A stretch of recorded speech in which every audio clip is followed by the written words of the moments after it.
그 징조가 있었대요. 징조가 있었고 좋은 일들도 보면은 지나고 보면 이런 좋은 일이 있으려고 그런 일들이 있었었구나 하는 것들이 있을 수 있어요. 그걸 우리가 다 안다면은 그죠?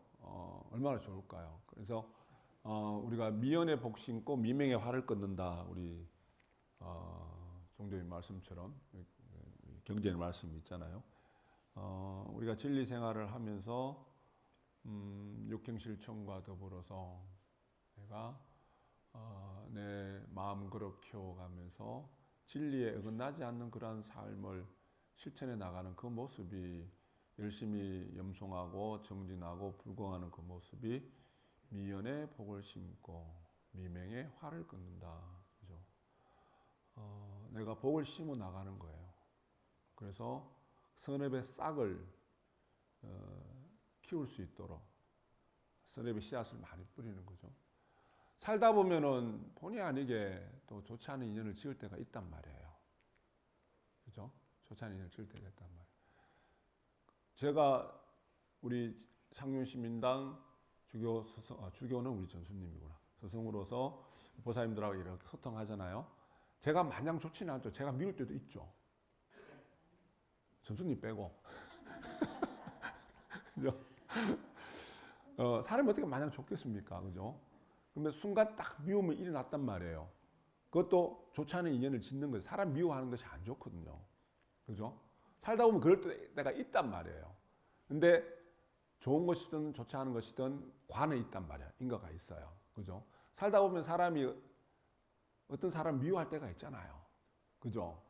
아무리 좋았던 사람도 미워할 때가 있단 말이에요. 그러면 그에 대한 결과는 내 스스로가 책임을 져야 돼요. 책임을 져야 되는데 우리가 진리와 더불어서 살아가면은 미맹의 화, 그 씨앗이 싹이 돋기 전에 싹이 탁 트기 전에 끊어 나가는 거예요. 그죠? 자, 우리 큰 운이 올라면 대운이 큰 운이 올라면 어떤 징조가 있대요. 근데 뭐 사람마다 말하는 게 다른데 제가 가만히 살펴보니까 몇 가지 공통점이 있어요. 주변의 인연이 정리가 되는 일이 생긴답니다. 우리가 삶을 살아가면서 주변에 나를 도와주고 나와 더불어서 좋은 인연이 있는 반면에 좋지 않은 인연이 있을 수 있잖아요. 그죠? 근데 어떤 크게 좋은 일이 있으려고 그러면 주변의 인연들이 그러니까 좋은 것을 계속 좋게 이어가고 싶고 가지고 가고 싶고 붙들고 가고 싶고 좋지 않은 것은 내쳐서 버리고 싶고 버리려는 그 마음도 집착이고 붙들려는 그 마음도 집착이라고 그랬잖아요. 말이에요. 그죠? 근데 우리가 여하튼 주변의 인연들이 좋은 것이든 좋지 않은 것이든 이렇게 정리되어 가는 일이 생긴다. 아무리 좋은 것도 내가 영원히 붙들 수는 없잖아요. 그죠? 그게 우리 무상의 이치란 말이에요. 그죠? 응무소주 이생기심. 내 마땅히 머무는 마음 없이 머물지 않고 마음을 내라는 이야기거든요. 머물지 말라는 이야기예요. 아무리 좋은 것도 내 영원한 내 것이 될 수는 없어요. 그게 무상의 이치란 말이에요. 그죠?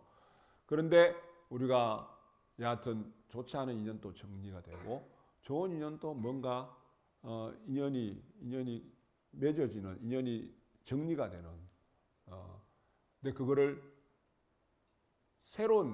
내가 새로운 꽃이 피려면은 이 꽃이 시든 꽃을 버려야 되고 새로운 나뭇잎이 돋아 나오려고 그러면은 이 오래된 나뭇잎은 버려야 된단 말이에요. 그죠? 물도 흘러야지 썩지 않는단 말이에요. 그죠? 가둬둔 고여있는 물은 썩는단 말이에요. 여하튼 우리가 주변의 인연들이 정리되어 가는 그런 일들이 생긴답니다. 그리고 내가 보는 안목이 좀 달라진대요. 늘 보는 모습이고 늘 보는 어떤 일을 하는 일들이고 그럼에도 불구하고 괜히 마음이 설레기도 하고 괜히 그냥 좋아지기도 하고 그러한 일들이 생긴다는 이야기예요. 그죠? 우리 부처님이 보리수 아래에서 큰 대각을 하시고 대각에 눈을 떴을 때 주변이 변화는 없었어요. 새소리는 나름대로 똑같은 새소리고 바람 소리가 나고 아이들 제잘거리는 소리, 시냇물 흘러가는 소리 똑같아요. 근데 내가 마음이 지극히 밝아졌을 때 그리고 그러지 않았을 때는 내가 보는 세상은 달라졌단 말이에요. 달라짐이 있어요. 안목이 달라진다. 네. 그리고 뭔가 새로운 것을 자꾸 하고 싶어 한대요. 평소 생각지도 않았던 것들이 하고 싶어지는 거예요. 갑자기 공부가 하고 싶어져요. 갑자기 외국어가 배우고 싶어져요. 네. 배워야 되겠어요. 배우지 말아야 되겠어요. 네. 나이 70, 80 됐는데 그래도 배우셔야 된대요. 새로운 것을 자꾸 도전하고 싶고 새로운 것을 자꾸 하고 싶은 마음이 생긴대요. 그런 마음이 이게 대운 큰 일이 좋은 일이 일어나기 전에 징조 현상이래요. 네? 일부러 만드셔야 돼. 일부러 징조를 만드시라고 말씀을 드리는 거예요. 그죠? 나는 그런 건 일어나지 않았다. 대운이 없어요, 그러면. 대운이 오려면 그런 일이 있어야 돼요. 그런 일이 있어야 돼요. 자꾸 새로운 걸 하고 싶어야 돼요. 그리고 주변을 정리정돈 자꾸 하고 싶어 한대요. 흐트러져 있는 것을 보면은 청소하고 싶어 하고, 그죠? 깨끗이 하고 싶은 마음이 생기고, 그냥 뭐 그러려니 늘 주변이 그래 왔으니까 흐트러진 대로 그러려니 그냥 살아가는 것이 아니라 뭔가 흐트러진 거 있으면은 바로 세우고 싶고, 그죠? 정리정돈하고 싶고, 청소하고 싶고. 제가 요즘 자꾸 청소하고 싶은 마음이 생기는데. 그리고 제가 볼 때 이게 제일 중요한 것 같아요. 주변 사람들이 인사치레가 아니라 그냥 아이고 좋아 보인다, 얼굴이 밝아 보인다, 예? 무슨 좋은 일이 있나, 예? 되게 밝아 보이고 건강해 보이고 얼굴빛이 눈빛이 반짝반짝하니 생기가 돈다, 이런 말들을 자주 들어야 된대요. 그런 말 자주 들으세요? 전혀 못 들어봤죠? 예? 그런 말 자주 들어야 된대요. 예. 크게 좋은 일이 있으려고 그러면은, 이게 뭐 부처님 말씀에 내가 우리 인과라는 것이, 우리 늘 말씀드린 인과응보라는 어떤 부처님 말씀 이전에도 콩 심은 데 콩이 나고 팥이 심은 데 팥이 나잖아요. 그죠? 선업의 씨앗을 씨앗하는 것은, 씨앗은 뿌려놓은 씨앗은 언젠가는 싹이 돋고 언젠가는 꽃이 피겠죠. 그죠? 열매를 맺겠죠. 근데 그 시기는 다 달라요. 내가 지은 바 인연들이 다 다르기 때문에 다 다르다는 이야기예요. 봄에 피는 꽃이 있고, 여름에 피는 꽃이 있고, 가을에 피는 꽃이 있고, 겨울에도 피는 꽃이 있잖아요. 그죠? 열매가 있단 말이에요. 또 내가 선업의 씨앗을 다 이렇게 인연을 맺어놨지만은 그 결과는 사람마다 다 다르더라는 이야기입니다. 그죠? 그런데 우리 자연의 이치를 보더라도 그게 꽃이 피고 열매를 맺을 때는 거기에 맞는 그 꽃이 피고 열매가 무성하게 되는 그 이전에는 어떠한 징조 현상이 분명히 있다는 거예요. 자연의 이치도 그러하더라는 이야기입니다. 그죠? 우리 얼굴이야 뭐 요즘 뭐 돈만 들이면 얼굴도 잘 고쳐낼 수 있잖아요. 그죠? 근데 겉으로 고치고, 겉으로 바뀌고, 겉으로 립스틱 바르고, 겉으로 분화장을 하는 것은 한계가 있어요, 없어요? 한계가 있어요. 근데 내 마음이 밝아지고, 내 마음이 환해지고, 내 마음이 넓고 커지면은 그 속에서 우러져 나오는 그 광채는, 그 빛은 이루 말할 수 없습니다. 그게 진짜 밝음이에요. 그죠? 그게 진짜 건강한 거예요. 그거는 사람이 그 기운으로, 에너지를 느끼기 때문에 가까이만 가도 그 기운을 확 느낀단 말이에요. 그래서 요즘 안색이 참 좋습니다. 요즘 참 건강해 보이십니다. 요즘 참 눈이 밝아 보이십니다. 그런 말씀 우리 보사님, 각자님 많이 들으셔야 돼요. 그러면 내가 크게 좋은 게 있으려나 보다 기대하셔도 돼요. 그리고 그를 내가 기다리고 있으면 그냥 막 쫓아가는 것이 아니라 기다림 속에서 받아들여져요. 그죠? 우리 초파일, 아까 노래에도 초파일 내가 등을 밝히는 거예요. 자, 우리 연등의 의미가 뭐라 그랬어요? 연등의 의미가 뭐라 그랬어요? 저는 이상한 소리 하면 안 돼. 내 마음 밝히는 거예요. 내가 마음이 밝아진 만큼 나도 모르게 주변 사람이 그 밝음의 기운을 느끼는 거예요. 그러니 안색이 참 좋습니다, 건강해 보입니다라는 말은 그냥 나오는 게 아니라는 거예요. 내가 밝아진 거예요. 내가 마음의 등불이 밝아져서 마음그릇이 넓어져서 넓고 크고 가득 차서 그게 나도 모르게 그 기운을 주변에 있는 사람들이 느끼는 겁니다. 그래서 우리가 크게 좋은 것은 내가 그냥 하려는 것이 아니라 그냥 자연스럽게 선업의 씨앗을 우리가 우리가 살아가면서 아까 말씀드렸다시피 좋은 인연, 좋지 않은 인연 많이 지어가면서 살아갑니다. 우리 진리생활 하는 우리도 그죠? 그나마 우리가 진리라는 것이 뭔지 알고 있고 인가라는 어떤 인가 말씀을 알고 있기 때문에 좋은 인연 맺어가기, 좋은 인연 지어가는 것을 우리가 늘 생활에 어떤 내가 늘 가지고 있는 화두처럼 그렇게 살아가고 있잖아요. 그죠? 그래서 그렇지만 그 꽃과 열매는 때가 되면은 그 인연이 무르익을 때 분명히 결과는 있다는 이야기입니다. 그죠? 그 결과가 있기 전에 아까 그런 일들이 생기는 거예요. 그런 일들이. 그만큼 내가 밝아져야 됩니다. 밝아진 만큼 내 삶은 내가 넓어진 만큼 내 삶이 넓고 커질 수밖에 없는 그죠? 그래서 우리가 불공을 한다는 것은 마음 공부를 한다는 것은 결국은 정화시켜 나가는 거예요. 뭘 정화시켜 나가요? 내 업식을 정화시켜 내 마음을 밝게 자꾸 갖고 나가는 겁니다. 정화시켜 나가는 거예요. 정화가 된 만큼 내 삶이 달라질 수밖에 없어요. 그죠?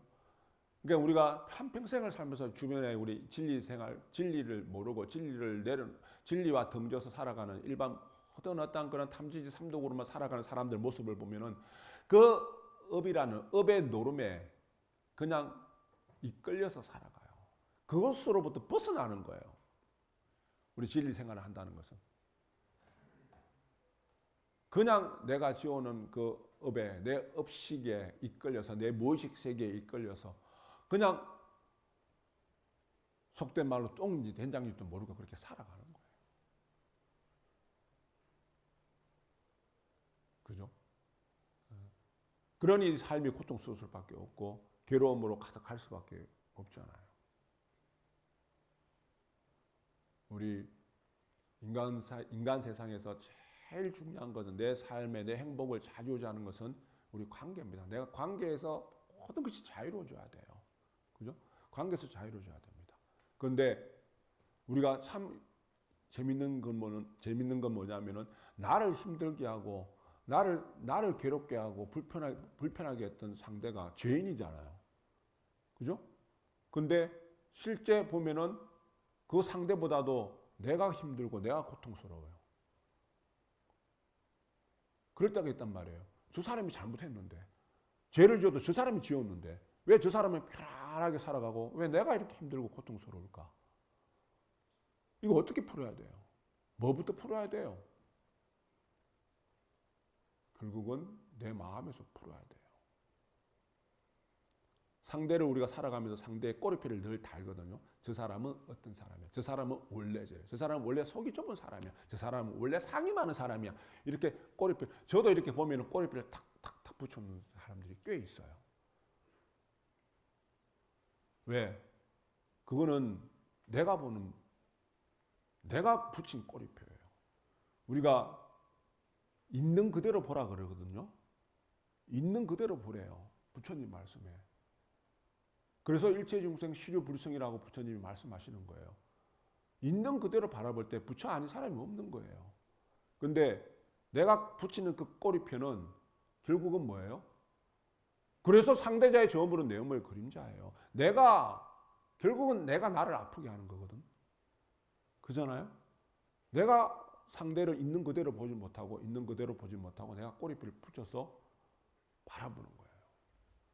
다시 이야기하면은 우리가 진리적인 차원에서 마음 공부를 하고 내가 마음이 환희해지고 밝아지고 안색이 누가 보더라도 참 건강해 보인다, 좋아 보인다 그런 말을 들을 정도로 내 마음의 등불을 환히 밝힌 사람은 상대를 보면서 꼬리표를 붙이는 것이 아니라 상대를 자비의 마음으로 바라보면 저 사람도 참 힘들었구나. 저 사람도 생을 살아오면서 누구한테 위로도 받지 못하고 누구한테 용서도 받지 못하고 참 힘들고 급하게 살았구나. 그거 내 스스로는 없는 것 같아요. 나도 있어요. 나도 있기 때문에 상대의 허물이, 상대의 그 모습이 그렇게 꼬리표를 달면서 내가 바라보는 거예요. 그러니 나를 힘들게 한 사람을 어떻게 바라봐야 돼요? 내가 연민의 마음을 가지고 너도 참 힘들었다는 그런 생각을 갖고 오히려 불쌍하게 바라봐야 돼요. 그러면은 내가 상대를 위해서 복을 지어주는, 상대를 위해서 불공해주는 마음이 생깁니다. 그게 결국은 우리 불공을 통해서, 마음 공부를 통해서 내 업식이 정화가 되고 내 업의 노름에서 내가 해방되고 벗어나고 모든 인간관계에서 자유로워질 수 있는, 그만큼 자유로워질 때 내 삶이 자유로워질 수 있는 거예요. 그래서 우리 늘 자연을 이야기하잖아요. 하늘에 있는 우리 깜깜한 밤에 그 달, 보름달, 퉁금, 어젠가 그게 보름이더라고요. 보름달이 누구 하나 가림 없이 다 밝게 비추잖아요. 너는 예쁘니까 더 빛을 많이 비춰주고 너는 미우니까 너는 빛을 안 줄 거야가 아니에요. 자연의 이치는 그러하다는 거예요. 그게 진리예요. 진리를 닮아가는 겁니다. 그리고 우리가 어린아이와 같이 순수함에 어린아이를 닮아가라 그러잖아요. 그렇죠? 자, 우리 무주와 무상 이야기를 늘 강조를 많이 하십니다. 무주는 뭐예요? 무주는 뭐가 없는 거예요? 무주는 전순이 뭐가 없는 거예요? 머무름인데 무주는 집착이 없는 거고요. 무상은 상이 없는 마음이 넓은 거예요. 무주의 희사와 무상의 하심을 이야기하잖아요. 무주는 내 삶의 과정에서 집착이 없는 게 붙드는 것이 없는 거예요. 무상은 마음이 넓은 겁니다. 이것을 무주의 희사와 무상의 하심을 이야기하거든요. 희사하고 하심하면 경전 말씀이 뭐라 그래요? 희사하고 하심하면 모든 일이 뜻과 같이 이루어지는 거예요. 상대를 바라볼 때 인간관계 속에서 희사하고 하심하는 마음으로 바라봐야 돼요. 그게 부처님과 내가 하나가 되는 거예요. 그게 자성보신과 법계법신이 하나가 되는 겁니다. 부처님 이꼴 나예요. 나 이꼴 부처님이에요. 근데 나와 부처님이 이꼴이 아니고 줄이 하나 딱 꺼졌어요. 어떨 때 줄이 꺼져요? 어떨 때 내가 부처님이 완전히 동떨어지고 남이 돼버려요? 그게 무명이에요. 그게 어둠이에요. 그래서 자꾸 밝히라는 이야기, 마음의 등불을 부처님 오신 날 등불을 밝힌 이유가 바로 그러한 거예요. 우리 비유의 예로 종이로 만든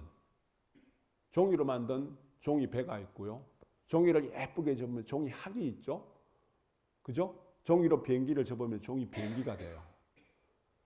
그 예쁘게 접은 학, 비행기, 배가 그 본질은 뭐예요? 종이잖아요. 그 본질은 종이에요. 본질을 잃지 않고 살아가야 돼요. 나도 원래 부처였어요. 이 사람도 부처에서 나왔단 말이에요. 진리에서 나왔단 말이에요. 근데 내가 우리 공부한다는 것은, 진리 공부하고 마음 공부한다는 것은 본질인 나를 잃지 않고 살아가는 겁니다. 부처인 나를 잃지 않고 살아가는 거고, 되돌아봤을 때 내가 멀리 떨어져 있구나, 내가 많이 빗나가 있구나, 내가 벌써 많이 잊어버리고 살아가고 있구나라는 것을 알아차리시고 그거로 되돌아가는 그 공부가 육행실천 공부고, 희사하고 계행하고 하심하고 용맹 세워서 염성하고 지혜를 밝혀나가는 공부입니다. 그래서 희사하고 하심은 무상과 무주의 이 실천이라는 것은, 가르침은 내가 육행 실천해 나가는 겁니다. 그렇게 내가 좋은 인연을 맺어갈 때 미연의 복심고 미명의 화를 끊어가는 그런 인연을 만들어낼 수 있습니다. 여하튼 우리 5월 한 달 주변에 모든 인연 존재들이 다 은혜로운 존재고 감사할 수밖에 없는 그런 인연으로서 5월 한 달, 5월 불공 그렇게 준비하시고 임했으면 좋겠습니다. 진호봉독합니다.